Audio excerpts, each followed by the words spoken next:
Doctors said this child prodigy would never play the violin again. Then, from the invisible realm, something like a blowtorch of heat hit her hand and proved the doctors wrong.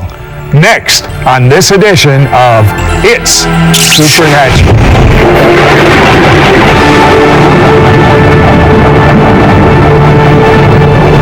Hello, Sid Roth, your investigative reporter, here with Susie Harbinson. Susie was a child prodigy. How old were you when you first started playing a musical instrument? 2. 2 years old. How could you, what did you play? The piano. So tell me, how does a 2-year-old even spread out to play the keys? Well, my mother was a music teacher, very gifted musician herself. She actually sang vocals, opera back in the late 50s, early 60s on radio, and got me into it and sat me down at the piano that my father bought and taught me. And I was very receptive. Did you love it? Or did you say, I want to go and do what the other kids do? I mean, at 2 years old. I loved it. I loved it. Really? I had that ability to hear a song and then imitate it without any music. Would you just pray for me right now? Because I can't even sing. I can't carry a tune either, but whatever music I hear in my ear, I can translate that to my instrument. And all I'm doing is just adding another layer upon the music that I hear in a way that just touches people. Well, you were a violinist with the New Hampshire Philharmonic? Yes. Sounds impressive to me.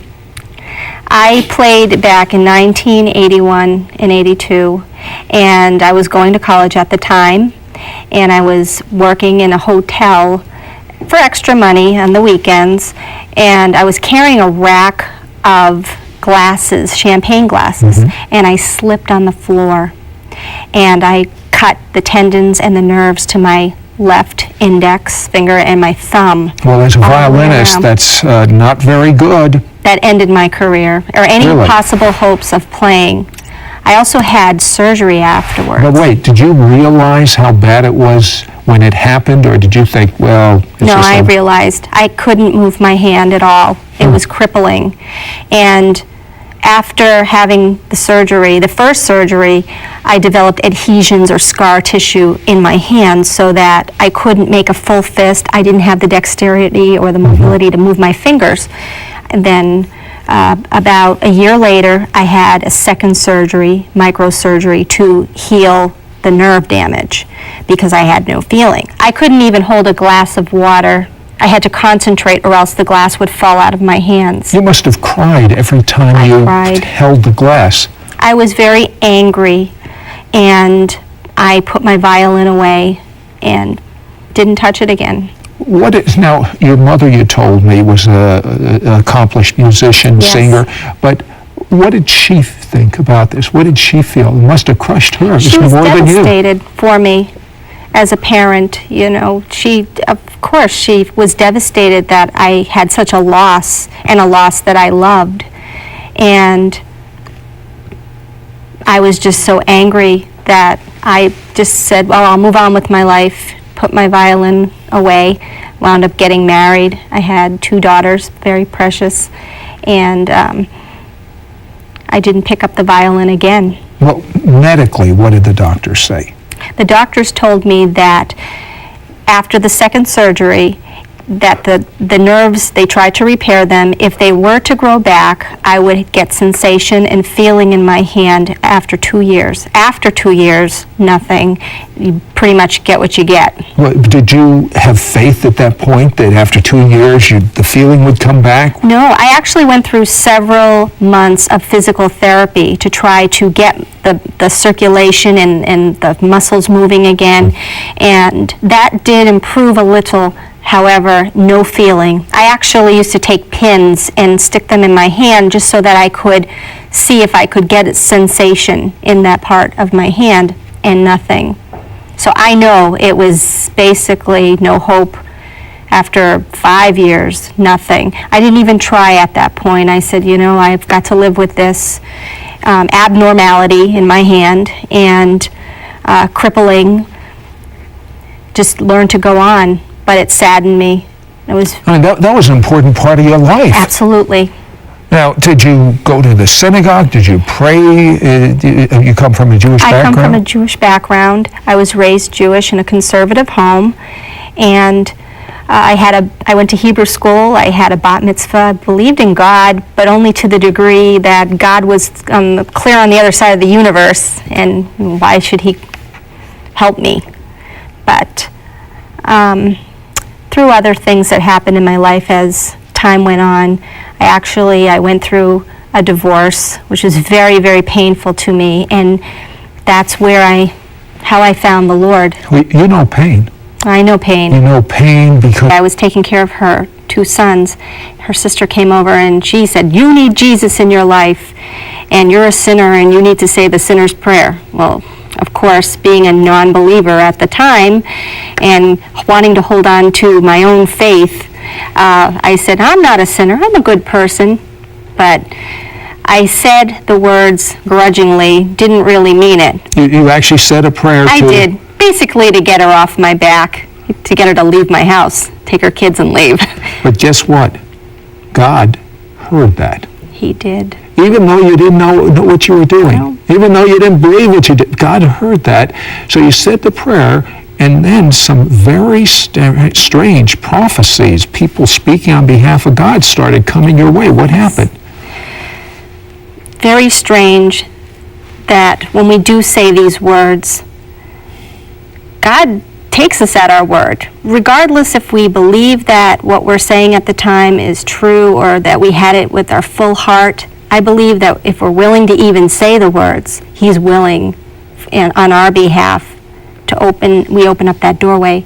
And I've had many people come to me after that, especially one friend, very close friend of mine.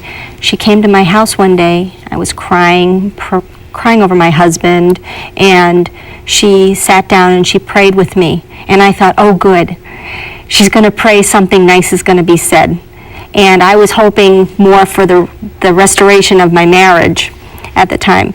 But what she did say to me was, "Susie, I saw you in God's throne room, and you were playing a violin." Wait a second. You hadn't played the violin in 15 years. So did she know that you were? No, she did not know. So how did she know about the violin? She had a vision. She was very sensitive to the Holy Spirit. And that built my faith, because I didn't believe. You'd given up. I did. And so when Karen, her name's Karen, she prayed for me and she said, "I saw you in God's throne room and you were standing there playing the violin. And He said to you, if you take it out, I will restore." My mouth dropped to the floor. And I said, how else? Who would say such a thing? Who would know about that other than God? So I started to question. And I didn't want to be obedient and take that violin out. I was still angry. And actually, when I finally did bring it out of the closet... Had you taken it out at all for 15 years? No, not at all. Why'd you even keep it? Because maybe somewhere deep down I thought, if I can't play it, maybe someday my little girl will play it. And I held on to it. Maybe some hope deep down that something would happen. So you took the violin.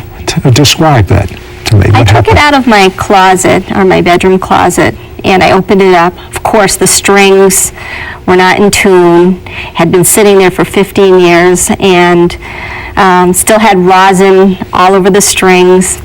I took it out and I started to plunk on it with my fingers, and I said, no, I can't play. But other friends that I knew, especially this one man and his wife who became surrogate parents to me, Christian parents to me, they prodded me into taking that violin and practicing. And I held this man in high regard, so I listened to him. And he gave me those words. He said, God will restore. Everything that the enemy took from you, the devil took, God will restore. So little by little, I tuned up the violin. I started to play it a little, and I said, oh, this is awful. I couldn't even wrap my fingers around the fingerboard. And just to hold the violin in my hands, it was tiresome. Hadn't touched it in 15 years. What did it sound like? Terrible. I imagine if you couldn't touch Right. I couldn't wrap my fingers around. I couldn't make a motion like this. My fingers, I couldn't make a fist. I can make a fist now. I had a ball of scar tissue that had just grown under the skin. It wasn't flat, it was a big ball that kept me from making a fist. I couldn't feel anything. And I know that I couldn't feel. I have a scar that goes from here down. Well, the doctor said that if you don't feel anything after 2 years, forget it. It's been 15. What happened next? Oh, I was asked to come over to Jerry and Sue St. Jean's house. These are my surrogate parents. And they said, why don't you bring your violin? And I reluctantly said, well, okay. I'm amazed you brought it. I almost didn't, but I really respected these people. And I was also searching at that time and thinking, well, you know what? If Jesus, who they say is the creator and he heals, if he's real, then I want to find out. So I brought my violin to their house. Now they live in a little home that has water, a little river down the hill, and I brought my violin down there because Sue said, take it down there, it's nice and quiet, you can set up your violin and play. And I had a little boom box, and I would do this. I would take CDs, anything I had, put them in, and try to play to it. Now, this in time frame would be from the time my girlfriend had the vision. I would say this was about 3 months afterwards. And I took the violin out, and I started to heat go like a blowtorch, a blast of heat go right into my hand, and it burned, it hurt. I physically felt the heat in my hand, and I stopped playing, and I was almost as if the breath had been taken away from me. Well, I went home, and I was as stunned because I knew something happened, although I still couldn't feel anything in my hand. When I woke up the next morning, I started to move my hand, and I prayed. I said, God, did you heal me? Because I felt different, and I believe he healed me because today I can feel everything in my fingers. I can move them around really fast. I can make a fist. I can wrap my hand around the violin. As you can see, I have played. God's totally restored my hand that was deformed. Listen, the acid test isn't what you tell me. You know what the acid test is? Yes. The acid test is for you to play the violin. But you have had people speak on behalf of God and prophesy to you. Yes. What would happen when you played the violin? That my violin would actually prophesy to other people. Through my playing, God would use me as a vessel, and through every single note that I played, God would use that to speak to people, to speak into their hearts, to change their lives, to heal them.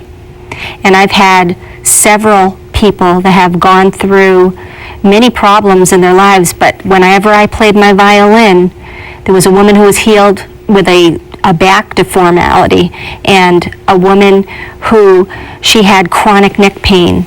And when I played my music, she came up to me afterwards and said, my neck is healed, and I believe it's through your playing. You know, that's wonderful, but the most wonderful of all the healings, I believe, is an emotional healing.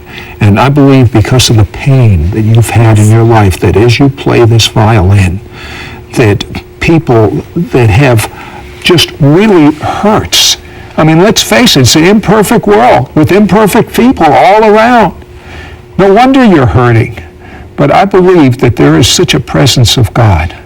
I mean, I can feel this right now, that if you'll, when she starts playing the violin, if you will just begin to even close your eyes and worship God, you'll see. You'll get physically healed. You'll be spiritually healed. You'll be emotionally healed. You're just going to be plain healed. Susie, I'm waiting. I want to be healed.